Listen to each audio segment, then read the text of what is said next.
오늘 우리에게 주신 하나님 말씀은 로마서 5장입니다. 로마서 5장 1절에서 11절까지의 말씀 우리 한 절씩 교독하고 마지막 11절은 다 같이 읽도록 하겠습니다. 로마서 5장 1절에서 11절입니다. 그러므로 우리가 믿음으로 의롭다 하심을 받았으니 우리 주 예수 그리스도로 말미암아 하나님과 화평을 누리자.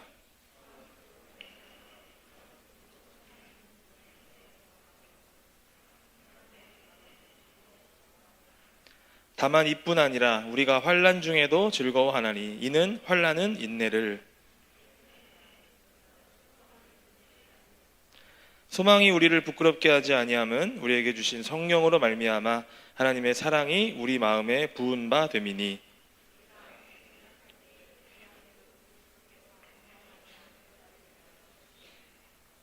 의인을 위하여 죽는 자가 쉽지 않고 선인을 위하여 용감히 죽는 자가 혹 있거니와,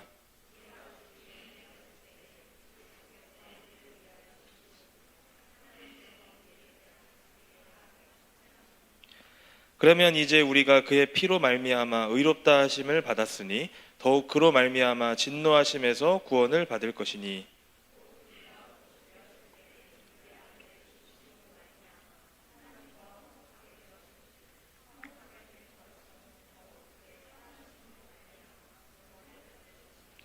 그뿐 아니라 이제 우리로 화목하게 하신 우리 주 예수 그리스도로 말미암아 하나님 안에서 또한 즐거워하느니라.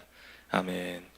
네, 오늘 본문 말씀을 가지고 대림절 첫 번째 말씀 소망이라는 주제를 가지고 하나님 말씀 나누도록 하겠습니다. 자, 오늘부터 우리는 이제 4주 동안 대림절 기간을 보내게 됩니다. 그래서 대림절은 매년 우리가 함께 보내고 있고 또 배우는 내용처럼 오신 예수 그리스도 그리고 오실 예수 그리스도를 기다리는 절기를 우리가 대림절이라고 이야기합니다. 아까 우리 서두에 찬양인도자가 얘기했던 것처럼 교회력으로 교회에서 사용되는 달력이 따로 있는데 이 달력으로 봤을 때는 오늘부터가 2025년의 시작입니다. 그래서 오늘 새해의 첫날인 거죠. 그래서 이 대림절의 4주간을 보내면 그 뒤에 그 주간에 4주 주간에 성탄절이 있습니다. 그리고 그 후부터 이제 우리 세상적인 달력으로는 1월부터인데 1월부터 예수 그리스도의 생애를 기념하는 절기들이 한 주씩 한 주씩 이제 다가오게 되는 거죠. 따라서 이제 오늘부터 여러분들은 아무 느낌이 없겠지만 또 연말 분위기가 나고 있죠. 오히려 그런 분위기 속에 있지만 교회에서는 새해가 시작되었다는 것을 여러분 기억할 수 있기를 바라요. 자, 우리의 신앙생활을 보면 절기라는 거에 영향을 참 많이 받습니다. 예를 들어 볼게요. 우리는 절기에 따라서 듣는 찬양들이 많이 바뀌어요. 아니면은 교회에서 하는 행사들도 바뀝니다. 사순절이 되면 고난, 십자가에 관련된 찬양들이 많이 들려집니다. 그리고 그거에 관련된 말씀 구절도 많이 묵상하죠. 만약에 교제하는 행사들이 있다면 사순절 기간 동안 안 합니다. 해서는 안 돼요. 예수님의 고난을 생각하자는 취지로 그런 행사들은 교회에서 이제 자제합니다. 그리고 부활절에는 어떻느냐? 부활절에는 부활이나 뭐 생명이나 뭐 빈 무덤 뭐 이런 단어들이 관련된 찬양, 말씀 이런 것들을 또 부르게 되고 보게 되죠. 이때부터 교회 행사들이 활발해지기 시작해요. 그 바로 전주에 고난주간이었지만 그 고난주간이 언제였는지도 모르고 바로 부활절 이후에 많은 행사들이 막 나타나게 된다는 거죠. 대림절이 되거나 성탄절 되면 누구나 예수 그리스도의 탄생을 기다리는 마음으로 무장하게 됩니다. 뭐 누가 시켜서 그런 게 아니라 우리 안에 어느 정도 신앙생활을 하다 보면은 패턴이 생겨요. 그래서 그 패턴이 생겼기 때문에 우리가 그 절기에 따라서 우리가 자연스럽게 신앙생활을 이렇게 보내게 된다는 것을 알 수 있어요. 항상 그렇지만 저는 뭐 이런 거 가지고 뭐라는 게 아닙니다. 제가 뭐 갑자기 무슨 왜 절기별로 신앙생활 하느냐 가지고 제가 여러분들 앞에서 뭐라고 하는 게 아니라 절기에 따라서 교회에서 교육하고 절기 기념하는 것은 아주 중요해요. 매우 유익합니다. 교회에서 반드시 해야 되는 교육 중에 하나입니다. 근데 문제는 뭐냐면은 그 절기에 담겨진 진정한 의미보다는 또 그 의미를 안다 하더라도 내 삶에 어떤 적용점은 없다는 겁니다. 고난이나 부활이나 성탄이 다 따로 여겨진다는 거예요. 우리 삶에서.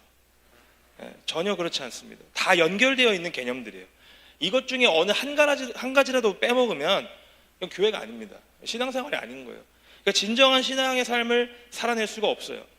안다고 해도 어떻습니까? 이 연결되어 있는 것들의 의미들을 내 삶에서 적용시킬 줄 아는 것이 더 중요합니다. 사실은 살아낼 수 있어야 돼요. 그걸 가지고 이 여러 가지 절기들이 가지고 있는 의미가 다 연결점이 있다는 것과 함께 그 의미들을 아우르는 전체적인 의미들을 우리가 발견할 수 있어야 된다는 거죠.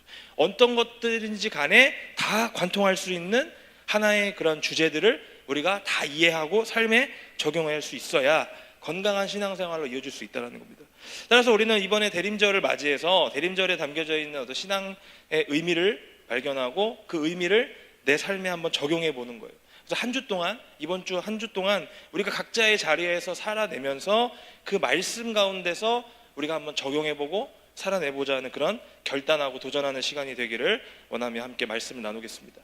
대림절의 의미는 여러 가지가 있겠지만 보통은 우리가 대림절 초 옆에 있는 초를 보면서 우리가 생각할 수 있어요. 이것은 우리가 성탄을 맞이하는 가운데 우리 그 마음이 점점 예수 그리스도를 향하고 있고 하나님 앞에서 깨끗하고 정결한 마음으로 가고 있다는 것을 보여주는 어떤 장치입니다. 그래서 보라색부터 시작하는데 점점 그 색이 옅어집니다. 그래서 결국 성탄절을 의미하는 색깔 하얀색이 될 때까지 우리는 계속해서 이 땅에 오실 그 그리스도를 기다리는 마음으로 마음을 정결하게 하는 데에 집중해야 된다는 것이죠.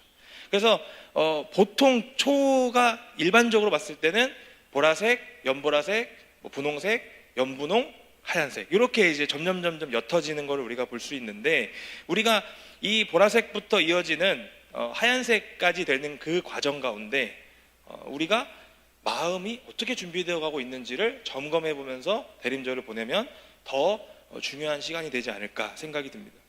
그래서 첫 주는 소망이라는 주제가 담겨져 있고 두 번째는 회개, 세 번째 주는 섬김과 사랑, 네 번째 주는 이제 만남과 화해에 대한 의미가 담겨져 있습니다. 그래서 오늘부터 한 가지씩 이 주제를 가지고 말씀을 통해 나눠보고자 해요. 그래서 우리가 신앙생활에서 정말 중요하고 우리의 신앙을 관통하고 있는 이 네 가지 주제를 우리가 어떻게 삶에서 살아낼 수 있는지 함께 어떠한 신앙의 자세로 우리가 맞이해야 되는지 나눠보고자 합니다. 자, 오늘은 첫 번째 시간으로 소망이라는 주제를 가지고 말씀을 좀 나눠보겠습니다. 소망은 어떤 뜻을 갖고 있는지 그리고 이 소망을 우리의 삶에 어떻게 적용해야 하는지 함께 말씀을 통해서 나누어보자 합니다. 성경에서 보통 소망이라고 하면 성령의 은사라고 표현이 됩니다. 고린도전서 13장 12절 13절 말씀 우리 다 같이 한번 읽어보겠습니다. 시작. 우리가 지금은 거울로 보는 것 같이 희미하나 그때에는 얼굴과 얼굴을 대하여 볼 것이요 지금은 내가 부분적으로 아나 그때에는 주께서 나를 아신 것 같이 내가 온전히 알리라. 그런즉 믿음, 소망, 사랑 이 세 가지는 항상 있을 것인데 그 중에 제일은 사랑이라. 아멘. 고린도전서 12장은 은사장이라고 부릅니다. 은사. 하늘로부터 주어지는 은사. 그리고 13장은 사랑장이라고 불러요. 이 본문에서 사랑이 최고의 은사라고 표현하고 있습니다.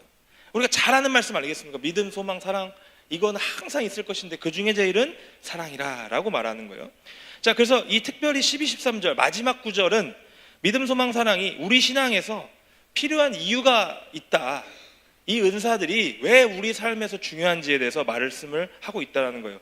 우리가 이 말씀만 딱 놓고 보면 13장 13절만 딱 놓고 보면 마치 믿음이나 소망은 조금 덜 중요하고 사랑이 제일 중요하구나, 최고구나 라고 생각할 수 있어요. 그런데 실제로는 그런 의미가 아니라는 거예요. 자, 믿음과 소망이 필요 없는 게 아니라 믿음과 소망이 있는 사람들에게 한해서 사랑은 그 모든 것들을 이루는 완성형이다라는 것을 강조하기 위한 말씀입니다. 그래서 지금은 하나님의 사랑과 살아계심이 보이지 않는 것만 같고 또 하나님에 대한 것들을 내가 부분적으로만 알지만 믿음을 가지고 소망을 품는 자들은 뭘로? 사랑으로 살아내면 결국 하나님의 얼굴을 보게 될 것이다. 이 말씀을 하기 위함이라는 거죠. 그래서 믿음, 소망, 사랑은 모두 다 중요하다라고 볼 수 있어요. 이 중에서 사랑이 제일 중요한 것은 무엇 때문이냐? 믿음과 소망이 있다고 할지라도 그 삶에 사랑이 없으면, 하나님의 사랑이, 이웃 사랑이 없으면 아무 의미가 없기 때문이라는 거죠. 그래서 믿음 있는 사람, 또 소망 있는 사람들은 사랑이 있어야 돼요. 그 의미로 우리가 받아들여야 된다는 거죠. 따라서 믿음이나 소망이 중요하지 않다는 게 아니라, 믿음은 신앙의 첫 걸음을 이야기하는 것이고, 또 소망은 그 다음 걸음을 이야기하는 것이고, 그 마지막 걸음이 사랑이다 라고 하는 질서, 순서, 이런 부분에서 우리가 초점을 맞춰서 이 말씀을 이해해야 된다는 거예요. 믿음으로 시작된 신앙생활은 소망으로 그 과정을 살아낼 수 있게 된다는 거고, 또 그 삶을 사랑으로 완성시킨다라는 것임을 우리에게 말씀하고 있는 말씀이 고린도전서 13장 말씀입니다. 성경에서 소망이라는 단어의 뜻은 보통 언제 쓰이느냐? 가장 좋은 일에 대한 기대라는 뜻으로 사용이 돼요. 그런데 여기서 가장 좋은 일이라는 말을 우리가 좀 집중해 볼 필요가 있는데, 그건 무엇이냐? 하나님이 주실 그 영광에 대한 기대라는 겁니다. 그것은 바로 우리를 부르시고 택하셔서 주의 자녀가 되게 하시고 영원히 누리게 하실 하나님의 영광의 자리, 우리가 그 영광의 자리에 나아갈 수 있게 해주시는 것이 뭐냐? 바로 소망이라는 겁니다. 따라서 우리를 부르시고 믿음을 주셔서 우리의 삶을 살아내는 가운데 있어서 소망이라고 하는 것은 매우 매우 중요합니다. 왜냐? 그 믿음을 유지할 수 있게끔 동기부여를 이어주게 하는 것이기 때문에, 그 믿음을 계속해서 유지할 수 있게 해주는 힘이 되기 때문이라는 거예요. 그래서 오늘 본문 로마서 5장은 우리에게 진정한 소망의 의미를 가지도록 우리에게 말씀하고 있어요. 죽을 수밖에 없던 우리가, 소망이 없었던 우리가 어떻게 소망을 가지게 되었는지, 또 우리가 그 소망을 통해서 추구해야 될 그 삶은 어떤 것인지를 우리에게 말씀하고 있다는 거예요. 오늘 본문 5장 1절에서 2절 말씀 우리 다 같이 한 목소리로 읽겠습니다. 시작. 그러므로 우리가 믿음으로 의롭다 하심을 받았으니 우리 주 예수 그리스도로 말미암아 하나님과 화평을 누리자. 또한 그로 말미암아 우리가 믿음으로 서 있는 이 은혜에 들어감을 얻었으며 하나님의 영광을 바라고 즐거워하느니라. 아멘. 자, 1절 말씀 5장 1절은 그러므로라고 시작해요. 자, 그러므로라는 말이 있다라는 것은 앞에 내용이 무엇인가가 원인이 되어서 이제 결론을 말씀하겠다라는 것으로 우리가 볼 수 있죠. 그래서 이 5장은 결과에 해당하는 내용이지 그 앞에 원인이 있다라는 것을 또 알 수 있어요. 그래서 이를 위해서는 우리가 이 바로 앞장의 내용을 좀 간단하게 좀 살펴볼 필요가 있는데, 로마서 3장 21절부터 4장의 마지막 구절인 25절까지 내용을 요약해서 보면 우리가 잘 알고 있는, 우리 그리스도인들에게 제일 중요한 것 중에 하나인 이신칭이라는 단어가 설명되고 있어요. 그러니까 어떤 겁니까? 행위가 아니라, 할례가 아니라 오직 믿음으로 의롭다함을 받아라. 그래서 아브라함이라는 사람을 등장시켜서 우리가 하나님께로 나아갈 수 있는 방법은 오직 무엇이냐? 예수 그리스도를 믿는 것뿐이다 라고 말씀하고 있는 게 바로 우리가 오늘 읽은 본문 앞장의 내용이라는 거예요. 따라서 5장부터는 그 믿음으로 의롭다함을 받은 사람들, 예수 그리스도를 통해서 하나님께 나아갈 수 있게 된 그 사람들은 어떠한 삶을 살아야 되느냐, 그 삶의 원리를 우리에게 이야기해 주는 것이 로마서 5장의 말씀이라는 거죠. 그래서 먼저 첫 번째로 믿음으로 의롭다함을 받은 자들은 어떻게 살아야 되느냐? 예수 그리스도를 통해서 하나님과 화평을 누려야 된다는 거예요. 자, 여기서 말하는 화평은 뭐냐? 하나님께서 불의에 대해서 진노하고 또 그 진노함을 통해서 나타나는 심판을 받는 것에 대한 두려움이 없어졌다는 말입니다. 이게 무슨 말이냐면, 예수 그리스도를 믿는 사람들은 어떤 사람들이 되느냐? 의롭다함을 받은 상태이기 때문에 불의와는 멀어진 자들이에요. 그래서 이 불의로 말미암아 심판하시는 하나님의 심판을 당할 이유도 없어졌다는 겁니다. 그럼 어떻게 됩니까? 하나님과 화평하게 지낼 수 있다는 거예요. 두려움이 없기 때문에. 그래서 그들은 2절 말씀처럼 하나님의 영광을 바라고 즐거워하는 자들이 될 수 있다, 이렇게 말씀하고 있는 거예요. 따라서 하나님과 함께 화평을 누린다라는 것은 오직 우리의 삶 가운데 즐거움만이 남는다, 기쁨만이 남는다라는 것을 의미하고 있는 것이죠. 그러니까 믿음으로 의롭다함을 받은 자들은 이제 하나님 안에서 함께 거하면서 교제하면서 그 영광을 누리게 되는 삶을 살게 될 것이다 라고 우리에게 먼저 말씀하고 있는 겁니다. 자, 그런 자들은 또 어떻게 된다라고 말씀하고 있느냐? 좀 길지만 3절에서 5절 말씀을 우리 또 다 같이 한번 읽어보도록 하겠습니다. 다만 이뿐 아니라 우리가 환난 중에도 즐거워하나니 이는 환난은 인내를, 인내는 연단을, 연단은 소망을 이루는 줄 알미로다. 소망이 우리를 부끄럽게 하지 아니함은 우리에게 주신 성령으로 말미암아 하나님의 사랑이 우리 마음에 부은 바 됨이니. 아멘. 자, 이제 믿음으로 의롭다함을 받은 자들은 하나님과 화평함을 누리고 그 다음 어떻게 되느냐, 한 단계 더 나아가서 뭘 하라고요? 환난 중에도 즐거워할 수 있다. 믿음으로 의롭다함을 받은 자들은 환난이 그 인생 가운데, 삶 가운데 닥쳐도 즐거워할 수 있다는 거예요. 이유가 뭐냐고 말씀하고 있느냐? 환난은 인내를, 인내는 연단을, 연단은 소망을 이루기 때문이다 라고 말씀하고 있습니다. 지금 우리가 각자 삶에서 겪고 있는 환난은 결국 소망을 이루어내기 위한 것이다 라고 우리에게 말씀하고 있어요. 여러분, 소망은 결국 뭐와 연결되고 있느냐? 기다림과 연결이 됩니다. 소망은. 내가 지금 힘들고 어려워도 인내할 수 있는 건 뭐 때문입니까? 결국에는 내가 무엇인가 확실한 것을 기다린다는 이야기입니다. 따라서 소망은 확신과 기다림이라는 것을 함께 수반합니다. 소망은 우리를 실망시키지 않는다고 합니다. 왜요? 하나님의 성령이, 사랑이 성령을 통하여 우리 마음에 부어졌기 때문이다 라고 말씀하셨습니다. 다시 말하면 예수 그리스도를 통하여 의롭다함을 받은 우리들은 이제 화평과 즐거움을 누리면서 더 나아가서는 어떻게 되느냐, 내 삶에 그 어떤 어려움과 환난도 이겨낼 수 있는 능력을 가진 사람으로 설 수 있다라는 것을 우리에게 말씀하고 있는 거예요. 우리가 소망을 가지고 있다는 것은 부끄러운 것이 아니다라고 말씀하고 있어요. 성령께서 나에게 부어주시는 그 마음을 통해서 깨닫게 하십니다. 뭘요? 예수 그리스도께서 이 땅에 오셔서 고난당하시고 부활하셨다라는 그 사실이 하나님께서 나를 사랑하신다는 보증이 된다는 그 사실을 깨닫게 하신다는 거예요.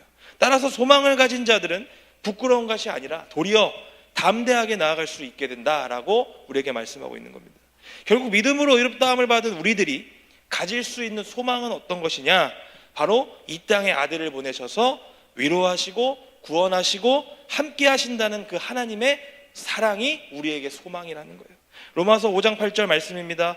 우리가 아직 죄인 되었을 때에 그리스도께서 우리를 위하여 죽으심으로 하나님께서 우리에 대한 자기의 사랑을 확증하셨느니라. 아멘. 우리가 여전히 죄로 말미암아서 소망 없는 삶을 살고 있을 때 하나님은 우리에게 아들을 보내셨어요. 그 아들을 통하여 자기의 사랑을 확증하셨습니다. 그래서 우리 삶에는 소망이 있는 겁니다. 소망이 없는 우리들 가운데 하나님이 그 아들이 우리를 위하여 죽으신 것이 우리에게 소망이 되었다는 거예요. 그 아들이 죽으심으로 우리가 하나님과 화목하게 되었기 때문이라는 거예요. 그래서 우리는 그 아들이 이 땅에 오심을 소망을 품고 기다려야 된다는 거예요. 왜요? 그분이 오시는 것 그 자체가 하나님의 사랑이고 그 하나님의 사랑이 우리에게 소망이 되기 때문이라는 겁니다. 그것이 진정으로 대림절을 보내고 있는 그리스도인들의 삶의 모습이 되어야 된다는 겁니다. 자, 우리가 세상에서도 소망을 품고 살아가는 경우들이 많아요. 대림절과 함께 블랙 프라이데이가 찾아왔습니다. 제가 평소에 사용하는 에어팟이 있었는데 벌써 만 4년의 시간이 흘러갔습니다. 그 친구가 약 1년 전부터 지지직거리기 시작했습니다. 처음에 오른쪽을 끼웠을 때는 처음에만 이제 지지직거리고 그 다음부터는 괜찮았는데 어느 날 제가 이제 버스를 탈 일이 있어서 버스를 타고 어디를 가고 있는데 차가 방지턱을 넘을 때마다 또 차가 어떤 구덩이에 살짝 잠깐 들어갔다 나올 때마다 같이 지지직거리기 시작했습니다. 찬양이 지지직거리기 시작했고 제가 좋아하는 노래들이 들리지 않기 시작했어요. 이 이야기를 저희 아내에게 이야기했습니다. 에어팟이 지지직거리기 시작한다. 그럼 이게 무슨 말이겠습니까, 여러분? 사달라는 거죠. 바꿔달라는 겁니다. 쿠팡에서 장바구니에 넣어놨습니다. 이제 그걸 승인만 떨어지면 누르기만 하면 되는 거예요. 그래서 저는 이 얘기를 했는데 에어팟을 바꾸라고 말을 할 줄 알았어요. 솔직히 저 귀가 너무 따갑다부터 시작해서 막 얘기를 했더니 근데 바꾸라고 하는 게 아니라 이제 곧 블랙 프라이데이가 올 거니까 참으라 이러는 거예요. 그래서 저는 블랙 프라이데이를 뭘로 해야 하는 거예요? 소망으로 품고 있는 거죠. 하루하루를 버틸 수 있는 원동력이 되는 겁니다. 왜? 올 거니까. 블랙 프라이데이가 안 옵니까? 와요. 11월 마지막 주부터 한 주 동안 블랙 프라이데이라고 아주 그냥 난리가 났어요. 와요. 그래서 아무리 지직거리고 제가 찬양을 들어도 참을 수 있어요, 없어요? 있어요. 왜? 블랙 프라이데이가 올 거니까. 블랙 프라이데이에 할인을 한다는 확신이 내 안에서 자리 잡고 있으니까. 어떠한 지직에도, 어떠한 빠짐에도, 어떠한 그 고난에도 그 확신을 할 수 있기 때문에 그 확신이 소망이 되는 거예요. 방금 전에 샀습니다, 제가. 예배 들어오기 전에. 우리가 세상에서도 확신을 이렇게 가지는 것들이 많이 있어요. 우리에게 이러한 정말 작은 소망들도 우리에게 소망이 될 수 있는데, 하물며 우리의 신앙생활에서는 어떻겠냐는 겁니다. 우리의 신앙생활 속에서도 우리는 이런 소망이 있어야 되는 줄 믿습니다. 뭐예요? 예수님께서 이 땅에 오시면 우리를 구원으로 인도하실 것에 대한 확신이 우리 안에 있어야 된다는 거예요. 예수님이 다시 오신다는 그 확신은 우리에게 소망이 됩니다. 그래서 그 소망은 지금은 비록 힘들고 연약하고 좌절하고 낙담하는 일들 뿐이지만 그것들을 버티고 견딜 수 있는 힘으로 작용할 수 있다는 거죠. 따라서 우리가 대림절을 맞이해서 우리가 소망을 갖는다는 것은 무엇을 의미하고 있느냐? 주님께서 오신다라는 그 성탄을 기다린 것은 우리가 어떤 의미가 있느냐? 예수 그리스도를 믿음으로 의롭다함을 얻은 우리의 삶을 하나님께서 지금도 영원히 붙들고 계신다라는 확신이 선다라는 거예요. 왜? 우리를 포기하지 않으셨기 때문에. 우리의 삶을 죄로 허우적거리지 않도록 예수 그리스도를 이 땅에 보내셨다라는 그 사실만으로도 우리에게는 큰 소망이 됩니다. 우리가 환난을 당해서 넘어지더라도 하나님은 우리를 그 소망으로 말미암아서 인내하도록 하셔요. 기다리게 하셔요. 그리고 그것이 우리를 연단해서 그리스도인으로 살아가게 하는데 아주 큰 자양분이 되도록 만드십니다. 연단받은 자들은 그 소망을 더욱더 든든히 붙잡게 됩니다. 따라서 예수를 기다리는 자들, 예수를 바라보는 자들은 어떤 사람이어야 되느냐? 자신의 삶에서 어떠한 일들이 찾아온다 할지라도 낙심하지 아니하고 나를 사랑하심을 아들을 통하여 확증하신 그 하나님을 바라볼 줄 아는 사람들이 되어야 한다라는 것입니다. 우리 사랑하는 청년 여러분들, 여러분들의 삶 속에서 어떠한 일이 온다 할지라도 낙심하지 마시기 바랍니다. 우리에게 하나님의 사랑을 확증하실 그분께서 곧 오실 겁니다. 우리 함께 말씀을 읽겠습니다. 야고보서 5장 7절에서 8절까지 말씀 함께 읽겠습니다. 그러므로 형제들아, 주께서 강림하시기까지 길이 참으라. 보라, 농부가 땅에서 나는 귀한 열매를 바라고 길이 참아 이른 비와 늦은 비를 기다리나니 너희도 길이 참고 마음을 굳건하게 하라. 주의 강림이 가까우니라. 아멘. 우리 사랑하는 청년 여러분들, 대림절은 이 땅에 오신 예수 그리스도를 기다리는 절기인 동시에 다시 오실 예수 그리스도, 즉 재림, 강림하실 그 예수 그리스도를 기다리는 절기입니다. 그래서 마라나타, 아멘 주 예수여 오시옵소서, 그 말씀을 우리가 마음에 품고 다시 한번 우리의 신앙을 점검하는 절기예요. 주께서 강림하시는 그때까지 우리는 길이 참아야 합니다. 마치 농부가 귀한 열매를 맺기를 바라면서 그 열매 가운데서 길이 참고 이른 비와 늦은 비를 기다리며 그렇게 열매를 가꾸듯이 우리도 마찬가지입니다. 역시 언젠가 맺어질 그 열매를 바라면서 길이 참고 마음을 굳건하게 하는 삶을 살아야 합니다. 바라건대 이 대림절 첫 주를 보내는 우리의 삶 속에서 다시 한번 하나님께서 주신 그 사랑을 우리의 소망으로 품는 저와 여러분들 되기를 기원합니다. 우리에게 예수님이 오시는 것이 소망이 되는 이유는 또한 무엇이냐? 바로 우리 같은 자들에게 오셨기 때문입니다. 화려한 불빛들이 있는 그런 곳에만 오신 게 아니에요. 예수님은 어두움 속에서, 그것도 낮고 천한 냄새나는 그 구유에서 나신 분입니다. 그렇기 때문에 인생의 바닥도 찍어보신 분이시기 때문에 죄로 가득 차서 어둡고 냄새나는 우리 같은 인생들을 살피실 수 있다는 거죠. 예수님의 오심을 소망으로 우리도 역시 품을 수 있다는 거예요. 사랑하는 여러분, 끝까지 포기하지 마시고 좌절하지 마시고 우리를 여전히 사랑한다 하시면서 십자가에서 그 사랑으로 하나님의 사랑을 확증하신 예수 그리스도를 기다릴 수 있는 그런 대림절 기간이 되기를 주님의 이름으로 축원드립니다.